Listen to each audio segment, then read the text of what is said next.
Sebelumnya izin memperkenalkan diri dulu, Bu. Nama saya Zahra Cahyani Pariskiana dari semester 5. Perkenalkan Bu, nama saya Nanda Hardian Munanziah dari semester 5.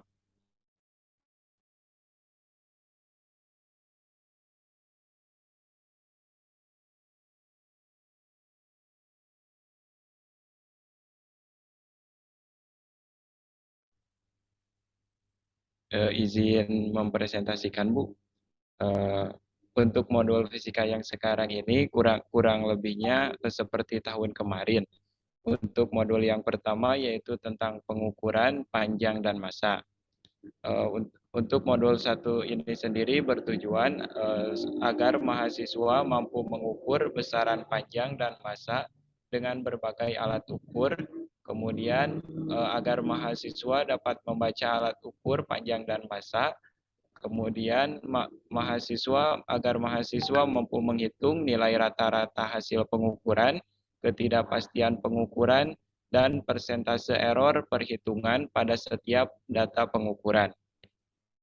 Untuk teori dasar dan beberapa rumus matematisnya sudah dilampirkan di dalam modul ini, Bu. Di mana di dalam praktikum modul 1 ini kami akan melakukan 2 pengukuran, yaitu pengukuran tunggal dan pengukuran berulang.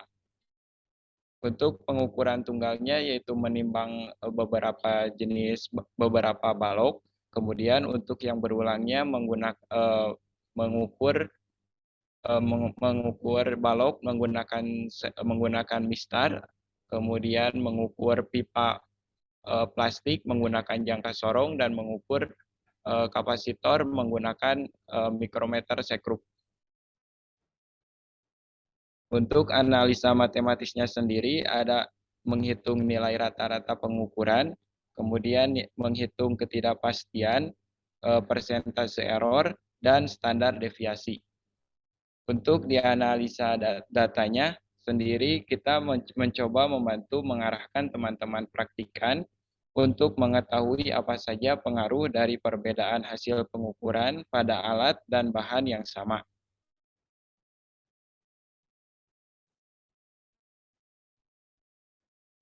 Izin Bu, untuk yang modul 1 ini apakah akan dibahas satu per satu atau semua dipresentasikan dahulu nanti dibahas, Bu? Satu persatu ya. Ini Nanda ya, Nanda Ya, dan Bu. Zahra ya.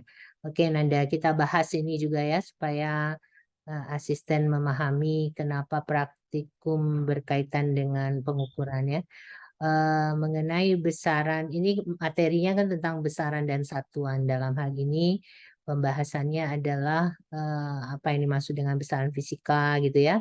Besaran fisika adalah sifat benda atau gejala alam yang akan diukur gitu ya. Ini saya bahas dulu yang ini ya supaya Anda pemahamannya lebih baik lagi memandu mahasiswa yang akan praktikum gitu ya. Nanti kita bahas lagi yang lain. Ya Nanda ya, kita satukan persepsi dulu tentang materi ini.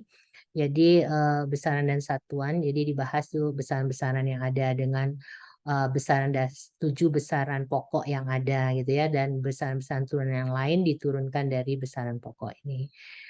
Dan di praktikum ini khusus dibahas bagaimana kita melakukan pengukuran terhadap besaran-besaran dasar, dalam hal ini panjang dan massa ya, yang difokuskan gitu. Panjang dan massa, khususnya panjang nih ya, ada alat ukur yang digunakan. Kenapa harus menggunakan alat ukur? Karena kita tidak bisa melakukan pengukuran seberapa, jadi kita butuh alat ukur yang standar tentunya, dan diharapkan alat-alat ukur yang di laboratorium itu sudah standar, karena kita mengenal pengelompokan alat-alat ukur standar ini ya, ada standar internasional, standar primer, standar sekunder, dan standar untuk standar kerja di laboratorium. Nah, ini mengacu kepada di industri, kemudian mengacu kepada di masing-masing negara, dan dikalibrasi terhadap standar internasional yang disimpan di IBWM, International Bureau of Weight and Measure di Sèvres, Prancis. Itu yang dikenalkan ya. Jadi ada standar pengukuran. Jadi kita menggunakan alat-alat ukur nih, khusus untuk panjang ada tiga alat ukur yang digunakan sesuai kegunaannya masing-masing karena mengacu kepada ketelitiannya ya. Satu, MISTAR sudah biasa, dia mengukur agak panjang begitu ya, panjangnya dibanding alat-alat ukur yang lain, termasuk jangka sorong dan mikrometerskop. Kalau kita lihat dari sisi ketelitiannya, paling teliti itu mikrometerskop, kemudian baru jangka sorong, baru MISTAR ya. Dan juga disesuaikan, kalau jangka sorong kan lebih pendek dibanding MISTAR yang benda yang mau diukur panjangnya. Kemudian dan mikrometerskop yang panjangnya lebih pendek karena makin ketelitiannya makin teliti dia makin teliti terhadap panjang benda yang sangat kecil gitu, sangat berarti. Jadi penelitiannya itu meningkat ke mikrometerskop. Makanya ini dikenalkan beberapa alat ukur tadi ya, supaya pemahamannya baik. Nanti bisa juga sharing ke mahasiswa yang praktikum. Kemudian kenapa ada kenapa ada pengukuran yang tunggal dan ada pengukuran yang berulang. Sebenarnya kalau kita melakukan pengukuran itu kan ada tiga jenis kesalahan yang muncul biasanya. Satu, kesalahan karena faktor manusia, itu disebutnya gross error.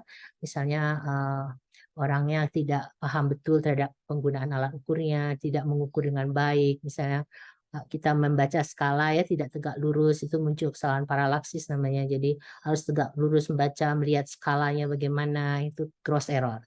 Kemudian kedua, kesalahan karena faktor alat dan lingkungan dari alat tersebut disimpan, namanya instrumental error atau environment error. Jadi alatnya harus dijaga dengan baik terhadap suhu, kelembaban, tekanan udara dan lain sebagainya. Sehingga karena alat ini biasanya sering digunakan, alatnya menjadi aus ya, jadi harus dikalibrasi terhadap alat-alat standar tadi sehingga penunjukan pengukurannya menjadi teliti dan tepat. Kemudian yang ketiga, nah ini yang berkaitan dengan berulang ini. Kenapa mesti dilakukan sebuah pengukuran yang berulang? Karena ini muncul kesalahan karena random error namanya, kesalahan acak. Jadi untuk menghindari kesalahan acak, walaupun kesalahan pertama tidak ada, kesalahan kedua tadi karena alat juga tidak ada, muncul juga faktor kesalahan yang ketiga ini namanya random error ini, kesalahan acak. Jadi untuk meminimalisnya dilakukanlah pengukuran yang berulang. Jadi dianalisis secara statistik. Nanti kita bahas di situ kan ada dalam pelaporan pengukuran itu ada nilai rata-rata. Biasanya digunakan nilai rata-rata X bar ya, penulisannya plus minus delta X. Delta X ini biasanya kalau di sini dia pakai harga mutlak gitu ya, sigma XI min X bar dibagi dengan N. Biasanya kita cari dulu varians. Varians itu rumusnya sigma XI min X bar kuadrat per N baru di akar untuk cari standar deviasinya. Standar deviasi itu akar dari varian. Kalau varian itu sigma XI min X bar kuadrat per N min 1 kalau datanya terbatas per N min 1. Kalau data banyak baru dia per N gitu ya. Nah ini digunakan dia pakai harga mutlak XI min X bar ya per N. Dan menjadi ada koefisien variasi namanya. Jadi S per X bar atau S itu standar deviasi per nilai rata-rata kali 100%. Ya, karena setiap produsen selalu dia memberikan yang namanya menamakan ininya adalah garansi error. Jadi dia tidak memastikan produknya itu tepat sama persis gitu ya. Kadang di dalam produksi itu ada muncul kemungkinan atau ketidakpastian sehingga dia berikan delta X-nya itu ya, ada faktor ketidakpastiannya. Makanya di dalam pengukuran nanti di resistor ya contohnya kita akan melihat berapa yang diukur oleh alat ukur untuk mengukur resistor tersebut berapa besarnya, dan kita baca dari garis-garis atau yang ada warna-warnanya itu. Jadi sama nggak dengan yang ada? Dia ada toleransi. Nah, apakah betul dia dalam toleransi itu kita bisa lihat dia nggak pasti segitu besarnya. Nah itu ya. Jadi produsen itu akan menghasilkan produk yang besarnya tidak persis sama, tidak pasti. Gitu. Dia namanya garansi error. Demikian juga ketika kita melaporkan hasil pengukuran itu ada ketidakpastian yang dihitung seperti yang ada di ininya ya. Apa nih namanya ini lapor ininya praktikum ini ya. Demikian mungkin ya Nanda ya untuk yang ini. Mungkin ada pertanyaan barangkali berkaitan dengan ini. Makanya tadi ada bagaimana menggunakan alat ukur kan jangka sorong kan ada apa namanya skala yang tetap, ada skala geser atau nonius, vernier begitu ya. Termasuk baca micrometer screw-nya juga harus hati-hati mana yang sama yang segaris gitu ya. Itu harus betul-betul membaca skalanya dengan benar sehingga hasilnya menjadi teliti dan tepat. Setiap pengukuran itu ada dua unsur, teliti dan tepat, atau bahasanya teliti itu akurat, tepat itu presisi. Kalau teliti itu maksudnya ada dekat dengan nilai yang sebenarnya. Dia harusnya sebenarnya berapa, dia memang menunjukkan nilainya dekat dengan nilai sebenarnya. Itu teliti atau akurat. Kalau presisi itu adalah ada dua unsur di sana. Ada yang namanya kesesuaian atau bahasa Inggrisnya conformity. Jadi berulang kan, jadi pengukuran satu dengan pengukuran yang lain itu ada kesesuaian nilai. Misalnya kita baca ya 3,0 ohm, kemudian ada 2,9 ohm, ada 3,1 ohm, jadi dekat ya. Kalau sekarang 3,0 ohm, nanti 3,9 atau 4,1, wah ini salah, ini ada sesuatu yang salah ya. Kemudian yang kedua, ketepatan ini atau presisi ini ada unsur namanya penggunaan angka berarti. Jumlah angka berarti yang makin banyak biasanya lebih teliti. Dalam artian begini, 3 ohm berbeda dengan 3,0 ohm. Ya, artinya gimana? Kalau 3 ohm ini gimana? 3 ohm ini bukan 2 ohm, bukan 4 ohm. Kalau 3,0 ini bukan 2,9 ohm, bukan 3,1. Ya, jadi dia lebih tepat, lebih presisi. Jadi ada dua unsur di sana, ada kesesuaian dari satu pengukuran dengan pengukuran yang lain, dan yang satunya adalah penggunaan jumlah angka berartinya. Yang lebih banyak biasanya lebih presisi, lebih tepat. Ketepatan tadi ada dua unsur. Mungkin itu tambahan saya supaya kenapa kira-kira modulnya seperti ini supaya tadi bisa menggunakan alat ukurnya dengan baik, bagaimana penggunaan masing-masing. Kenapa sih ada mistar, kenapa ada mikrometer jangka sorong, mikrometer screw, ya penggunaannya kan berbeda-beda terhadap panjang bendanya.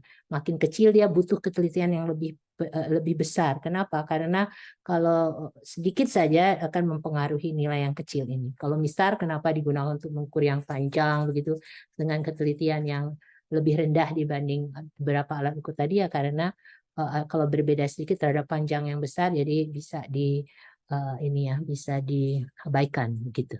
Ya pemahamannya Nanda ya. Nanti Nanda yang menyampaikan, mungkin nanti Zahra ya. Ada pertanyaan barangkali Nanda? Izin bertanya Bu, jadi untuk analisa matematisnya nanti ditambahkan varians Bu? Boleh semestinya ya. Tapi ini nggak tahu ini modul tahun lalu saya sudah tambahkan. Mestinya kalau berdasarkan saya mengajar probabilitas dan statistik biasanya begitu dalam pengukuran. Jadi ada karakteristik deret statistik di sana, ada karakteristik nilai pusat, karakteristik dispersi dan karakteristik bentuk. Ini biasanya dua ini. Karakteristik nilai titik tengah itu biasanya menyatakan kebanyakan nilai rata-rata. Yang kedua melalui dia menghitung ini nggak bisa langsung begini harusnya dia untuk dispersi ya dia varians baru menghitung standar deviasi pakainya n-1 ya karena kita statistik di sini datanya terbatas per n-1 varians rumusnya jadi varians itu ini simbolnya pakai delta x ya atau bagusnya dia pakai S kuadrat gitu ya, standar deviasinya S karena ini masuk ke statistik jadi dia pakai S. Kalau ke teori baru dia pakai tau gitu simbolnya. Jadi S kuadrat sama dengan sigma XI min X bar kuadrat per N-1. I-nya dari 1 sampai N gitu. Ya, kemudian S-nya sebenarnya akar S kuadrat. S-nya ini yang digunakan. Jadi X bar plus minus S. Biasanya gitu. Apa Anda masih tetap pakai begini? Takutnya nanti belajar ke PropStat ini kok rumusnya beda ya. Gimana Pak Reza? Saya tahun lalu sudah saya revisi seperti itu, tapi masih ya kita gunakan tahun lalu ya modulnya. Iya Bu, kemarin aslab yang sebelumnya memang ada lampiran referensinya, tapi nanti sesuai arahan Bu Ketut nanti diganti Bu. Ya diganti aja ya supaya sesuai ininya Jarang dia menggunakan rumus ini soalnya. Oke, coba dilihat referensinya lagi kalau menurut saya. Gimana Nanda? Ada Ya, siap, Bu. pertanyaan lain barangkali dipahami lagi ya. Ya, Bu. Nah, maksudnya itu arahannya kenapa mesti dilakukan diperoleh modul seperti ini karena tujuannya seperti tadi mempelajari besaran-besaran fikih. Kenapa panjang nih? Ya, panjang masa waktu itu kan sebetulnya besaran dasar yang paling penting ya. Sebelum berkembang ke 7 besaran pokok ya biasanya MKS, CGS gitu kan dari panjang masa waktu. Waktu nggak diberikan modul ya cuma panjang dan masa ya. Dan kenapa berulang tadi untuk mendapatkan pengukuran yang lebih teliti dan tepat dengan analisis statistiknya. Nah, mohon analisis statistiknya diperbaiki. Yang tadi ada S, ada apa tadi delta X itu biasanya S per X bar kali 100% itu namanya koefisien variasi. Jadi dia bandingkan terhadap beberapa apa namanya dengan satuan yang berbeda kita bisa bandingkan mana nih yang lebih baik dari koefisien variasi. Biasanya CV yang lebih kecil menunjukkan nilai yang lebih baik. Ya, ini ada WhatsApp first call ini. Bentar.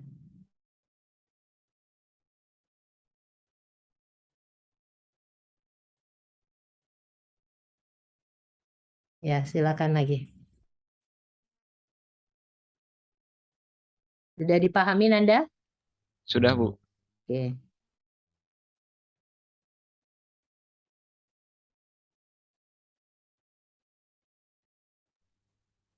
Untuk yang modul 2 ini sendiri tentang pengenalan dasar resistor, di mana tujuannya praktikum agar mahasiswa mampu mengetahui warna-warna gelang pada resistor, kemudian agar dapat membaca nilai resistor dengan menggunakan tabel gelang warna, kemudian agar mahasiswa dapat menentukan nilai resistor menggunakan multimeter. Untuk modul 2 ini kita sudah lampirkan teori-teori dasarnya dan analisa matematisnya. Untuk cara pembacaan resistornya beserta gelang warnanya juga kita sudah lampirkan contoh pembacaannya untuk mempermudah mahasiswa untuk menganalisa matematisnya sendiri. Kita menggunakan cara pembacaan dengan menggunakan tabel lalu menghitung toleransinya. Kemudian dibandingkan dengan pengukuran menggunakan multimeter, apakah perhitungan menggunakan tabel gelang warna ini sesuai dengan multimeter apakah tidak. Kemudian untuk alat dan bahannya menggunakan resistor 4, yang satu menggunakan resistor 4 gelang, kemudian menggunakan resistor 5 gelang dan menggunakan alat multimeter.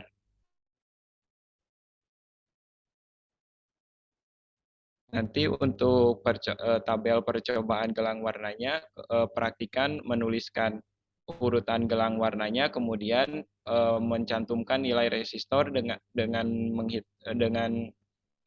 menghitung nilai warnanya menggunakan tabel warna dan menghitung menggunakan multimeter.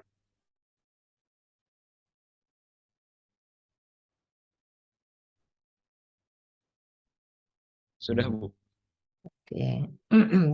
Kalau mengenai resistor seperti tadi saya jelaskan ya, namanya produksi sebuah resistor itu tidak pasti betul nilainya, makanya dia berikan toleransi tadi ya. Semakin besar nilai toleransi, mestinya kan nilai yang didapat nanti tidak jelas tepat nilainya seberapa, jadi toleransinya besar. Ada variasi daripada resistor tersebut besar. Jadi biasanya persaingan itu letaknya seberapa mampu produsen itu menghasilkan sebuah produk yang toleransinya kecil. Maksudnya dia nilainya kalau toleransi besar kan jadi plus minus berapa besar gitu ya. Jadi kalau makin kecil ya nilainya makin pasti di sekitar terpusat di nilai tersebut. Jadi inilah yang mau dilihat bagaimana cara membaca resistor sesuai dengan gelang-gelang warna tadi sudah dijelaskan juga ada nilai toleransi, bagaimana memaknai dari warna-warna tersebut, warna pertama, kedua, ketiga, keempat, kalau ada 4, ada 5 begitu ya, untuk berlatih juga. Dan itu pun urutannya sudah seperti Magiku Hibiniu ya, mestinya cepat dipahami. Kemudian dengan mengukur itu nanti dibandingkan nih dengan menggunakan multimeter. Apakah seberapa betul, kan di multimeter biasanya menggunakan alat kan lebih nilainya lebih teliti ya, lebih dekat dengan kenyataan berapa nilai resistor tersebut gitu dibanding kita betul nggak dia warnanya, kemudian toleransinya dengan menggunakan multimeter ini betul nggak nilainya berada pada rentang tersebut dari toleransi tadi. Maunya sih seperti itu tujuannya. Jadi dilihat dari nilai yang diberikan di resistor, apakah sesuai dengan yang ditunjukkan di multimeter. Begitu. Biasanya kalau kita lihat nanti ada, oh ini malah di luar batas toleransi gitu ya. Nah ini dapat nilai yang pastinya banget dia dapat dibacanya di multimeter. Begitu Nanda. Jadi diharapkan di sini membacanya harus betul ya dari yang mahasiswa menjalankan praktikum ini. Kemudian juga menggunakan ininya juga harus hati-hati ya supaya gross error-nya diperhatikan ini. Jadi mahasiswa bisa menggunakan alat ukur multimeter dalam mengukur resistor tersebut. Berapa pengalinya kan kita harus tekan itu ya. Pengalinya beda-beda ya Nanda ya. Dari itu kan mengukurnya berapa pengalinya di multimeter yang menghasilkan nilai berapa. Nah ini berbahaya banget ini gross error-nya ini ya, mahasiswa menghasilkan nilai pengukuran yang tidak teliti dan tepat karena salah membaca skala, kalau alat ukurnya analog begitu ya, dan lain sebagainya, termasuk membaca warna-warna tadi. Jadi warna berbeda nanti hasilnya akan berbeda, dan konvensi dalam penulisan di sini juga sudah diberikan kan bagaimana cara menuliskannya. Kemudian atau ada kan 5K6 gitu ya, sudah biasa yang ada, itu juga harus dipahami juga cara-cara penulisan tersebut. Hati-hati dalam bahasa Inggris dan bahasa Indonesia dalam pelaporannya. Kita mungkin menggunakan bahasa Indonesia jadi titik dan koma jangan ditukar gitu ya. Nanti titik yang mana, koma yang mana. Kalau bahasa Indonesia kan koma dalam memecahkan desimal gitu ya. Kalau titik kan memecahkan ribuan gitu kan. Dan juta gitu kan, titik ada 33 gitu ya, hati-hati. Jadi mahasiswa juga menuliskan nih bahasa Indonesia apa bahasa Inggris. Kita melaporkan bahasa Indonesia ya menggunakan tanda-tanda baca dalam bahasa Indonesia. Mungkin itu Nanda. Siap, baik Bu. Ya, diperhatikan dipandu mahasiswa yang praktikum bisa memahami tujuan dari modul bagian ini ya. Jadi ya harus dijelaskan kenapa sih ada toleransi begitu ya, karena setiap produksi sebuah produk itu pasti ada ketidakpastian di dalam menghasilkan produk itu. Makanya dibahas yang namanya probabilitas. Jadi salah satu unsurnya itu ketidakpastian dalam rangkaian produksi tersebut. Sehingga dimunculkan yang namanya garansi error. Ada toleransi di sana plus minus berapa. Jadi dia mampunya pabrikan itu memproduksi pada rentang toleransi tersebut. Nah, dibacanya oleh multimeter alatnya, oh ini nilai yang pastinya. Oh dia berada pada rentang itu tidak. Apakah ditemukan dia di luar rentang itu? Nah, itu berbahaya ya. Jadi si ininya salah jadinya. Tidak sesuai yang dituliskan pada garis-garis warna tersebut. Gitu. Ya Nanda ya. Ini sudah masuk ke rangkaian dasar elemen komponen rangkaian. Kalau ini fisika 2 ini sudah masuk ke apa namanya resistor. Kalau yang tadi besaran dan satuan itu fisika 1. Mungkin itu Nanda. Biar tahu arahnya ngapain ini, ngapain modul ini dibuat kira-kira seperti itu ya. Ya baik Bu. Komponen rangkaian yang paling dasar itu adalah resistor. Jadi harus diketahui. Harusnya lagi tidak ada ya bagaimana cuma membaca saja ya bahwa nilai resistor itu apa saja yang mempengaruhi besar dari nilai resistor itu. Ada rho L per A panjangnya berbanding lurus dengan panjang, berbanding terbalik dengan luas. Seperti itu tidak ada ya, cuma dia membaca resistor. Ya tujuannya karena mungkin praktikumnya singkat ya. Ya Nanda, ada pertanyaan barangkali? Tidak Bu. Ya, bisa dipahami ya, harus dipandu dengan baik masing-masingnya karena untuk mendapatkan ketelitian dan ketepatan intinya di sana cara membaca warna, jangan sampai keliru mengukur di multimeternya juga dicatatkan. Di sana ada error ya? Bagaimana memaknai dari satu pengukuran baca warna dengan ini dibandingkan nggak? Dibandingkan Bu nanti di analisa data. Nah, analisis ya, bagaimana dia masih ada di dalam rentang toleransinya nggak gitu ya. Oke, mungkin bisa dilanjut ke Zara ya.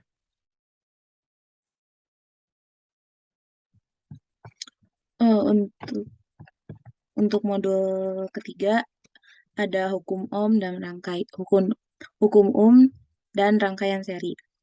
Untuk tujuannya mahasiswa mampu memahami hukum Ohm. Yang kedua, mahasiswa mampu mengukur tegangan dan arus pada rangkaian seri. Yang ketiga, mahasiswa mampu menghitung tegangan dan arus sesuai teori. Untuk teori dasar dan matematisnya, di sini mengukur arus dan tegangan pada resistor di rangkaian seri menggunakan hukum Ohm, yaitu V sama dengan I dikali R, yaitu yang V-nya tegangan, I-nya arus, dan R-nya itu hambatan dalam satuan Ohm. Dan dalam alatan bahannya, di sini dibutuhkan resistor, jumper, project board, multimeter, dan power supply. Dipakai power supply ini sumbernya dipakainya 5 volt. Ini rangkaian serinya. Jadi di dalam modul 3 ini bertujuan untuk mengukur arus dan tegangan yang ada pada resistor dalam rangkaian seri dan menggunakan hukum Ohm. Itu Bu.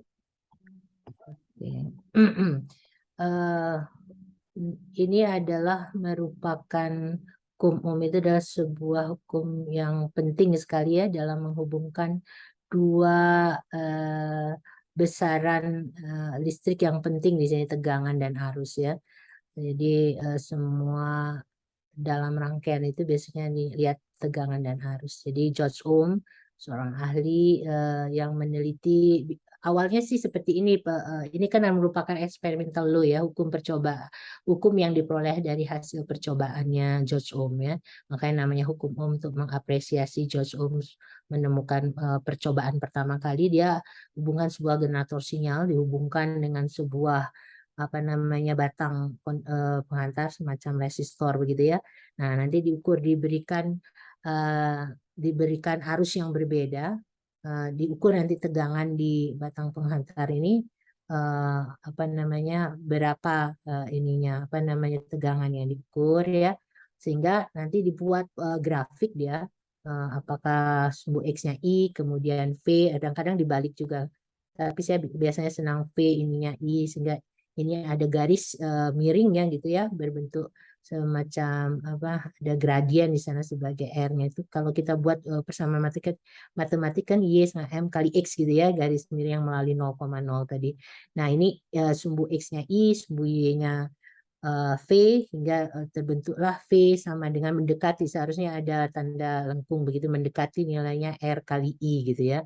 Itu yang kita sebut dengan hukum Ohm. Jadi dilihat ya, oh ketika diberikan arus, misalnya dicatat arusnya berapa, oh tegangannya meningkat gitu ya. Jadi berbanding lurus V itu terhadap besarnya arus gitu ya. Kadang peninjauannya seperti itu. Jadi R ini adalah merupakan bentuk kemiringan dari hubungan V terhadap I itu, sehingga kita buat semacam V sama R kali I. Sebenarnya seperti itu percobaan yang dilakukan oleh George Ohm gitu ya. Nah, ini di praktikum kita ini melihat berapa dampak perubahan misalnya ya terhadap R dan V, hubungan I sama V tadi, kemudian ada faktor R-nya. Jadi coba dilihat mengukurnya, kalau mengukur resistor itu menggunakan tegangan voltmeter itu dihubungkan paralel ya. Kalau mengukur arus ampere meternya kan dihubungkan seri dengan rangkaian yang mau diukur besarnya. Nah, ini makanya muncul di sana, nanti dilihat berapa tegangannya, arus yang diberikan berapa, nanti dicatat juga berdasarkan teori yang ada dari hasil perhitungan menggunakan hukum Ohm, kemudian dievaluasi juga menggunakan alat ukurnya ya, Sarah ya. Ya, nanti Iya dilihat Bu. apakah ada penyimpangan nggak di situnya gitu ya. Ya, itu intinya sih dia belajar sebuah konsep yang sangat dasar ya tentang hubungan dua variabel yang penting di bidang besaran listrik ini, tegangan dan arus yang dihubungkan dengan nilai resistansinya. Jadi V-nya R kali I. Dengan ingat di sana diingatkan juga mahasiswa melaksanakan praktikum itu tentang besarannya apa namanya, satuannya apa, singkatan dari satuannya apa, itu penting juga diingatkan karena dalam besaran fisika tidak hanya besarnya tetapi jenis satuannya apa gitu ya. Semacam tegangan, Anda tulis besarannya tegangan. Satuannya volt. Penulisan volt ini disingkatnya gimana? Nulisnya voltnya V-nya kecil, V-O-L-T. Kemudian disingkatnya V-nya pakai huruf besar. Kalau 5V, itu 5 volt. Kemudian ampere, ampere itu kecil tuh nulisnya. Kalau disingkat 5A besar. Nah, itu juga penting sekali diingatkan melalui praktikum seperti ini ya, supaya mahasiswa itu tetap ingat terhadap besaran dan satuan. Apalagi ini besaran listrik. Kalau nulis analisis gitu menghitung langsung 5 saja nih 5 apa. Nah, itu juga dipantau juga tentang menuliskan besaran, satuan gitu ya, singkatannya dan konvensi yang ada itu harus diikutin. Seperti nulis pengali ya, saya suka memberi catatan ke mahasiswa termasuk mahasiswa bimbingan juga ya. Nulis kilo, omega, giga. Di situ tuh ada standar konvensinya kapan dia huruf besar gitu ya. Kayak kilo itu banyak mahasiswa-mahasiswa itu nulisnya huruf besar. Padahal di sana kilo itu kecil. Terus mega baru huruf besar.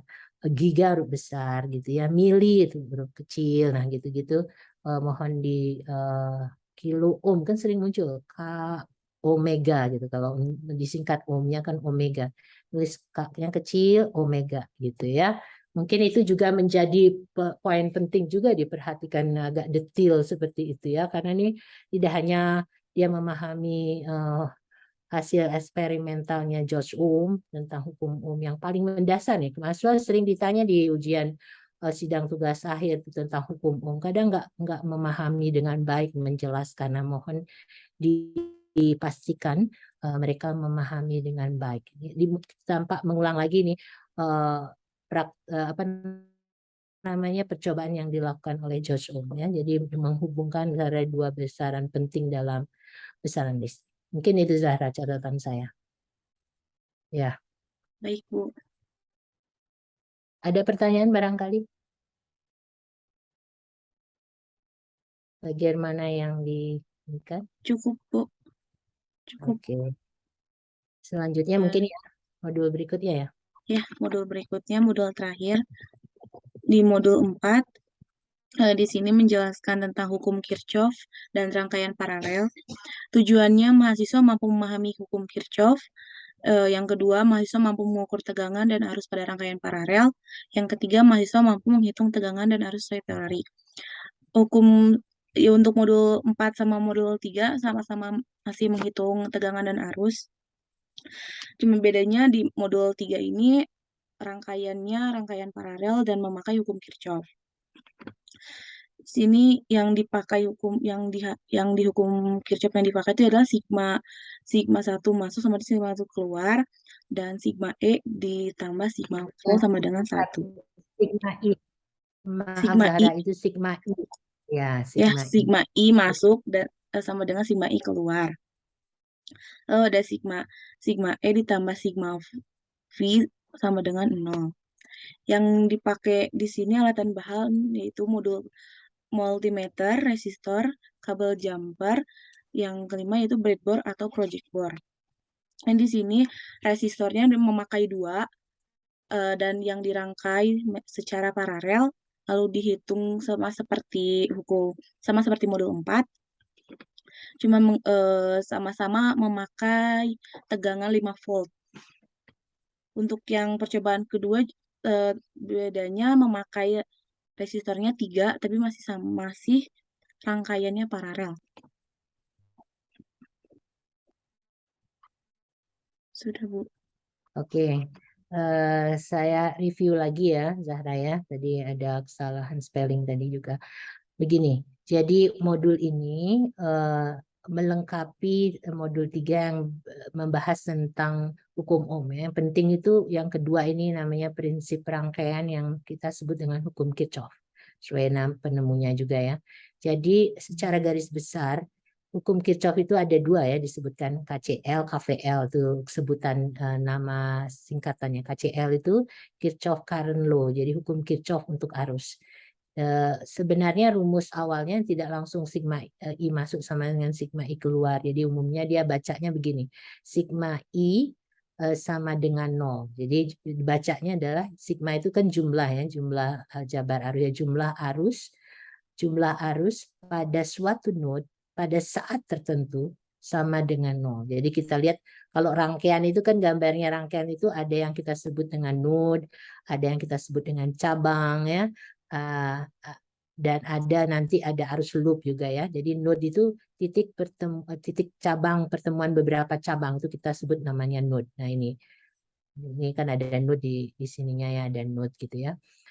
Jadi bacanya itu seharusnya sigma I sama dengan 0. Jadi mudah tuh semua hukum Kirchhoff itu cuma dinyatakan kok KVL Kirchhoff Voltage Law, hukum Kirchhoff untuk tegangan sigma V sama dengan 0. Cara bacanya jumlah tegangan pada suatu loop sama pada saat tertentu sama dengan 0. Bedanya di KCL dan KVL, hukum Kirchhoff yang pertama itu Kirchhoff Current Law-nya itu pada suatu node pada saat tertentu. Kalau yang kedua KVL hukum Kirchhoff untuk tegangan ini pada suatu loop. Jadi dilihat oh ada loop di situ. Kalau ada loop itu kan jadi apa ya, loop itu membentuk jalur tertutup intinya. Nah seperti ini kita sebut loop ini. Nah gini ya, loop. Kalau node ya titik-titik ini. Nanti kalau ada banyak cabang-cabang tuh node namanya. Nah ini contohnya dibuat sederhana lah seperti ini node ya. Makanya dia ada sigma I sama dengan 0. Kenapa dia harus keluar, harus masuk sama dengan harus keluar? Nanti ada ininya dia. Kalau arus masuk konvensinya diberi nilai positif. Arus masuk node itu positif. Arus keluar node diberi negatif. Jadi harus masuk node, misalnya I1 masuk node, I2 masuk node, I3-nya keluar node, jadi I1 plus I1 jadi positif I1-nya, ditambah I2 karena dia positif, tambah min harusnya, jadi min I3 karena dia keluar dari node, sama dengan 0. Gitu. Jadi dipisah yang keluar minus kan dibawa ke sama dengan jadi positif. Jadi arus total arus masuk sama dengan total dari arus keluar. Seperti itu. Jadi untuk mengingatnya harusnya sigma I sama dengan 0, sigma V sama dengan 0. Mau diapain itu kita nggak akan bingung jadinya ya. Kenapa dia harus masuk sama harus keluar itu harus dipahami konsepnya. Kemudian kalau ini ya tadi ini sigma V sama dengan 0 daripada menghafalkan seperti ini sigma I min sigma V sama 0. Ini kan dipisahkan ya ininya. Ini juga tegangan.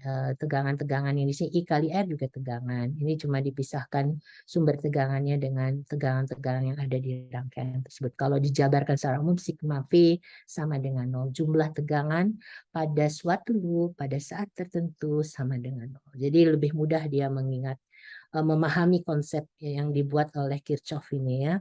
Hukum Kirchhoff untuk arus, hukum Kirchhoff untuk tegangan. Nah, sebenarnya hukum Kirchhoff untuk arus, hukum Kirchhoff tegangan ini diaplikasikan ke rangkaian seri dan paralel gitu ya. Kalau rangkaian seri itu kan sebuah rangkaian yang misalnya sederhana gitu ya.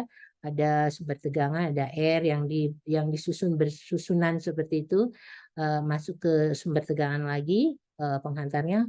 Ini kita lihat jalurnya itu dia bersusunan. Jadi cirinya adalah sebuah rangkaian seri, apanya yang sama, Zahra? Arusnya ya, arus yang melalui beberapa komponen R-nya itu besarnya sama. Nah itu kita bisa lihat di situnya. Kemudian kalau yang paralel, apa yang membedakan dengan rangkaian seri, rangkaian paralel ini? Apanya yang sama? Tegangannya yang sama ya. Tegangan yang sama dari masing-masing bagian rangkaian yang di paralel itu besarnya sama. Arusnya berbeda berdasarkan R yang dilaluinya ya. Jadi berapa tuh kan mengalami percabangan dia. Jadi I-nya berbeda, tegangannya yang sama pada masing-masing bagian rangkaian. Itu rangkaian seri dan paralel. Di sini mau dilihat nanti dihitung berapa rangkaian besar tegangan pada yang dilalui oleh masing-masing bagian tuh arusnya kan sama. Jadi tegangannya itu berbeda berdasarkan untuk yang seri ya, berdasarkan nilai R-nya. Jadi kan V-nya sama I kali R. Mana R1, I kali R2, V-nya di bagian itu I kali R3 gitu ya. Jadi itu yang mau dipahami. Dan juga secara umum sih prinsip intinya sigma I sama dengan 0, sigma V sama dengan itu yang dipahami di dalam modul ini. Jadi dilihat nanti nilainya berdasarkan perhitungan bagaimana, berdasarkan pengukuran dari alat ukurnya bagaimana, nanti dianalisis ada kekeliruan di mananya gitu ya. Tapi yang terpenting dari seluruh modul ini dilakukan praktikum, mohon yaitu alat-alat dikalibrasi sehingga sudah menunjukkan yang standar gitu ya Nanda dan Sahra ya, sehingga kesalahan karena faktor alat sudah diminimize, sudah dihilangkan, anak-anak juga sudah diarahkan dengan baik mahasiswanya terhadap kesalahan-kesalahan yang muncul ya, itu juga, dan terakhir perhitungan tadi ya dengan menggunakan analisis statistik, jadi pengukuran berulang yang seperti tadi dijelaskan oleh Nanda ya.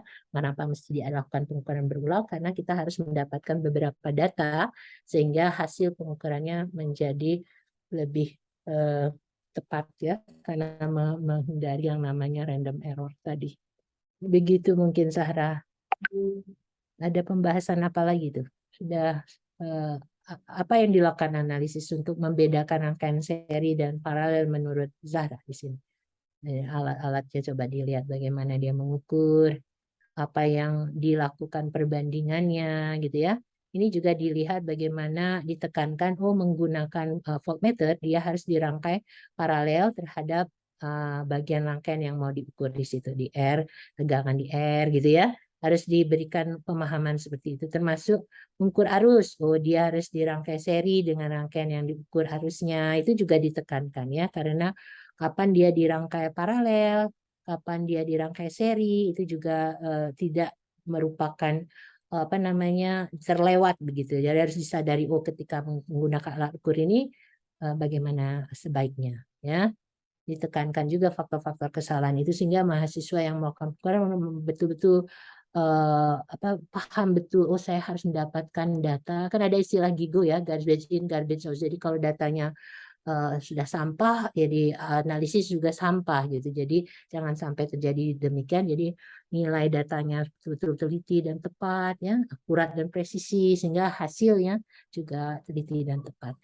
Seperti di pembahasan di besaran dan satuan itu dibahas bagaimana adanya besaran-besaran pokok. Kenapa mesti ada 7 besaran pokok ini?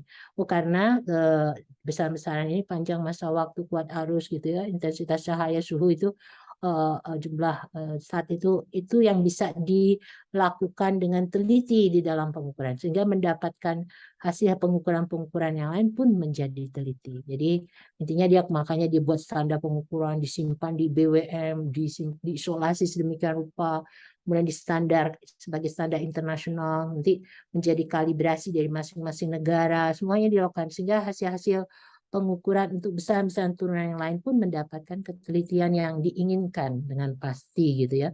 Bayangkan kalau perdagangannya seperti emas misalnya, beda sedikit saja kan nilai jualnya berbeda banget. Beda dengan kalau kita beli sayuran begitu ya, di pasar kadang kan sembarangan nilainya, atau produk-produk yang bernilai tinggi gitu kan, sangat besar dampaknya terhadap perdagangan internasional sekarang seperti ini kan. Jadi kita persepsinya harus sama. Zaman dulu kan standar pengukurannya tidak baku, pakai jengkal, pakai depal gitu. Nah, mulai dibakukan supaya adanya interaksi satu dengan persepsinya sama. Konvensi-konvensi yang digunakan awalan itu kan awalnya sekali bagaimana gejala-gejala alam itu digunakan sebagai standar pengukuran oleh negara Prancis ya, ahli-ahlinya itu diminta oleh negaranya untuk meneliti tentang sistem berat dan ukuran. Kemudian dia mempropos untuk mengumpulkan beberapa negara sehingga timbul konferensi-konferensi internasional tentang sistem berat dan ukuran. SI yang kita pakai sekarang itu baru tahun 1960-an ya, baru ada sistem 7 besaran pokok dengan panjang satuannya meter ya, singkatannya M gitu, itu diatur dengan baik gitu. Jangan sampai kita menggunakannya itu tidak dengan betul-betul mengikuti konvensi itu. Harus diikuti. Namanya konferensi internasional sudah berabad-abad loh dilakukan. Gitu ya, penting sekali ditekankan di praktikum ini hal-hal mendasar tadi sehingga pemahamannya itu sudah menjadi rohani. Oh, ini menulis besarannya harus benar, satuan singkatannya, dan ya para asisten juga ya. Nah, seperti itu yang saya harapkan sih tentang besaran dan satuan, tentang komponen-komponen dasar ini, komponen elemen rangkaian resistor.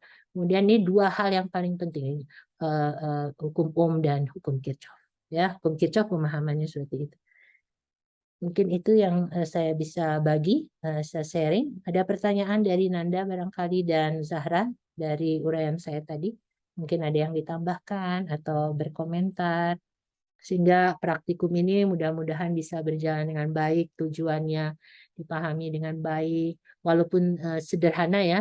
Kalau saya, kebetulan anak saya ada ini Pak Reza, Rama ya, anak yang ketiga itu TPB kan. Kemarin saya minta minta ininya modulnya dia sharing ya, tapi saya lupa ngasih ke Pak Reza karena baru masuk ya. Iya, Tapi banyak dia agak beda sama kita. Udah banyak banget ya. Ini cukup mewakili sih. Ini yang penting pemahaman tentang konsep besaran dan satuannya ya, tentang makna kenapa nih ada alat-alat ukur berbeda nih dalam mengukur panjang saja ada berbeda gitu. Jadi ada ini untuk ketelitiannya, pemahaman ketelitian dan ketepatan tadi ya, dasar-dasar dan resistor ya, komponen utama ya resistor gitu ya. Nanti kan induktor, kapasitor itu lebih luas lagi, tapi ini resistor lah. Kemudian dua ini penting, George Ohm ini ya, eksperimental George Ohm, hukum Ohm dan hukum Kirchhoff. Nanti mengarah hukum Kirchhoff tadi ya, gimana dia mengukur tegangannya, kenapa sigma V sama dengan 0 di loop, setiap loop itu begitu.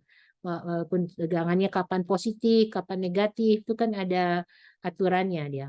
Ada dua tuh. Kalau kita menggunakan hukum Kirchhoff untuk tegangan. Kalau untuk arus kan gampang ya. Kalau ada arus masuk node, kita kasih label positif ya. Kalau keluar dari node, kita kasih negatif. Makanya sigma 0 itu harus itu di jumlah positif. Nah, makanya ini arus keluar ini dibalik ini jadinya ya jumlah harus masuk sama dengan total jumlah arus keluar begitu. Tadi dijelaskan yaitu pada node ya, pada loop ya. Pada loop kalau dia berkeliling tuh. Siapa yang tadi nih Zahra ya. Jadi ketemu apa dia berkeliling, ketemu resistor, ketemu apa lagi, ketemu tegangan, ketemu sumber tegangan. Nah, kapan dia dikasih positif, dia ketika bergerak, misalnya kita tandai ya harus apa namanya pergerakannya ini. Nah, nanti dia searah dengan pergerakan. Ya, dia I yang ada di sana itu kita bergeraknya sama, dia kasih misalnya negatif gitu ya. Kalau berlawanan arah dia kasih positif tegangan di sana. Kalau ketemu sumber tegangan, kalau ketemu negatif dulu, kita kasih positif. Kalau ketemu negatif positif dulu, baru kita kasih negatif gitu. Ya, jadi ada aturannya biasanya jembatan keledainya di situ. Tapi berdasarkan konsepnya itu kan arus itu mengalir dari potensial yang lebih tinggi ke potensial yang lebih rendah. Nah, itu ada tuh di Giancoli Fisika Dasar 2 dibahas bagaimana mendapatkan sigma V sama dengan 0 tadi. Gitu ya. Itu harus dipahami lagi dasar teori tentang hukum Kirchhoff untuk arus, hukum Kirchhoff untuk tegangan, tidak hanya sekedar ini apa nih, harus dalam, terus ketika melakukannya juga mengukurnya dari masing-masing yang mau dilihat besarannya, I-nya diukur, R-nya untuk seri paralel ya kan ada, kalau ini diketahui arusnya masuk, arus keluar masing-masing R1, R2 kan kita bisa hitung secara teori ya. Ini ada dua jalur gini kan, ini tegangannya berarti ini sama untuk paralel. Nah, tegangan sama berarti apanya nih harusnya berapa gitu, bisa dihitung seperti itu ya. Dilihatlah bagaimana cara secara teori dan secara alat ukur diukur berapa harus mengalir. Betul sama atau ada penyimpangan di sana atau error. Bisa lebih didalami dengan lebih baik menurut saya. Tidak hanya sekedar ini gini tanpa penghayatan yang baik gitu. Ya dibaca lagi sih saran saya. Ya. Ya tadi kan Zahra juga ada salah pengucapan tadi. Hati-hati juga ya. Nanti ya. Oke. Ya. Sebentar saya ada tamu sebentar. Ya, kita sambil tunggu. Tadi yang catatan dari beliau udah di ini, Nanda sama Zara. Dicatat, Sudah, Pak. sudah Pak dicatat. Hmm. Pak Reza, ternyata anak saya datang. Eh, Iya Bu, ya, baik. Terima kasih Bu Ketut. Tadi dari isi modul memang lebih mengarah ke fisika 2 ya Bu Ketut ya, kan kita fisika 2 memang lebih sudah masuk ke teknik elektronnya. ya. Mungkin kalau kayak fisika 1 masih masih fisika dasarnya, sedangkan praktikum memang udah masuk ke fisika 2 ya, Ya, konsep dasar seperti rangkaian seri paralel, eh, resistor, saya dan belum lain-lain seperti dapat itu. ya. Belum dapat ya yang praktikum ini dasar-dasarnya ya. Belum masuk ke fisika 2 ya. Iya, kebanyakan masuknya sudah ke fisika 2 Bu ininya. Nah, heeh. Itu praktikumnya, meskipun fisika 2-nya semester depan kalau teorinya Bu. Cuman Ya, ya tapi dari secara dasar mereka mestinya paham ya karena di SMA dapat juga seri paralel ya. itu Bu. Iya, Sama RPS-nya memang gitu Bu Ketut kalau ya, dari jurusan jadi ngikut aja. ya nggak apa-apa lah. Iya, Yang penting ini kan masih dasar-dasar juga. Tapi ketika memberikan pengarahan kepada mahasiswa, diberikan juga mungkin ya dasar teorinya ya Pak ya, walaupun ini masuk fisika 2 ya. iya Bu. Iya. Ya, Baik. supaya mereka paham juga, mendahului lah. Praktikumnya mendahului dibanding teorinya. Iya. Iya, diberikan pengarahan yang baik tentang dasar-dasar tadi.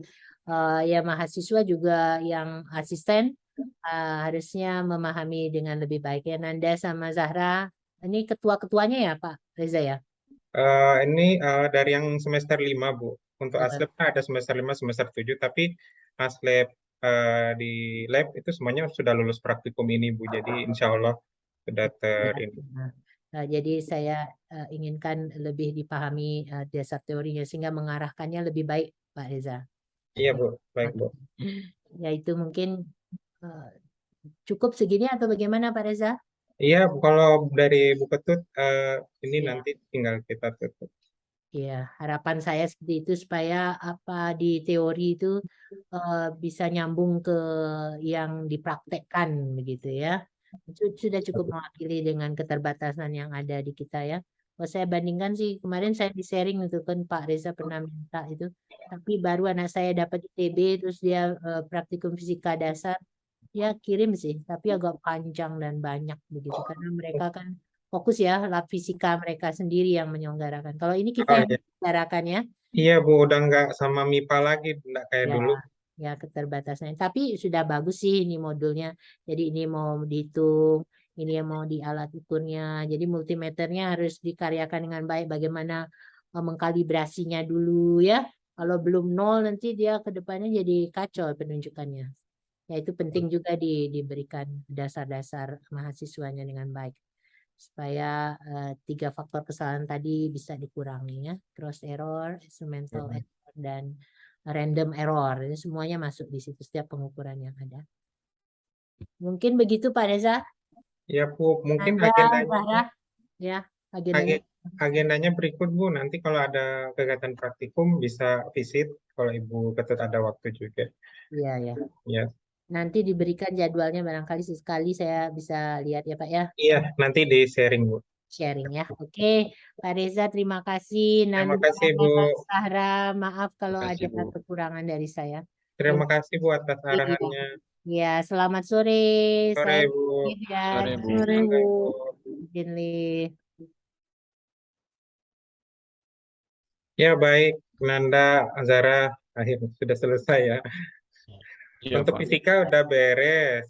Nggak tahu yang semester 7 ya, tapi mungkin kalau Nanda Zahra tinggal yang Jarkom ya, tapi itu paling habis UTS. Jadi biar nggak numpuk ya, revisi yang tadi dari beliau ya dicicil aja dari sekarang ya. Ya siap Pak. Kalau memang ada butuh tambahan komponen yang mesti disiapkan buat praktikum, nanti sampaikan ke yang ini kemarin yang buat RAB kan Akbar sama Sipa ya, sampaikan aja nanti bisa diteruskan ke saya gitu. Jadi saya bisa masukkan listnya kalian butuhnya apa. Recordnya nanti di save. ya. Jadi kalau ada yang kelupaan, nanti dilihat aja lagi apa tadi yang direview sama beliau ya. Ya, Pak. Kayaknya nggak banyak sih ya. Iya, Pak. Tinggal ganti beberapa ya. Kalau misalnya ada yang perlu diganti gitu ya. Ya, apa namanya? Untuk fisika ini juga karena ada kelas sore, ya kelas sore kan kita online ya, kemungkinan online. Jadi biar enaknya nanti bisa dibikin kayak videonya gitu. Kalau nggak salah videonya tuh ada di YouTube, channel YouTube Lab juga gitu. Cuman nanti apa namanya? Dengan tim asisten juga bisa dibuat untuk yang semester sekarang ya, bukan jangan pakai yang lama gitu. Kalau memang ada yang berubah percobaannya ya nanti videonya juga baru gitu ya. Ya, Pak. Siap. Oke, baik. Kalau dari saya cukup juga ya. Saya nggak usah lah ngasih nambahin revisinya, cukup dari beliau aja tadi.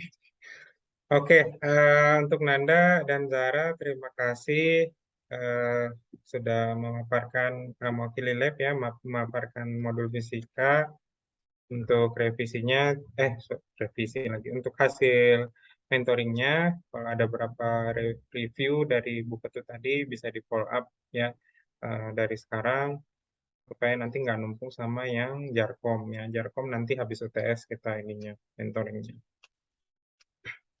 Oke, baik. Saya tutup ya. Terima kasih. Assalamualaikum warahmatullahi wabarakatuh. Selamat sore. Saya izin live ya. Dan Iya, Anda, Pak. Anda Waalaikumsalam warahmatullahi wabarakatuh. Waalaikumsalam warahmatullahi wabarakatuh.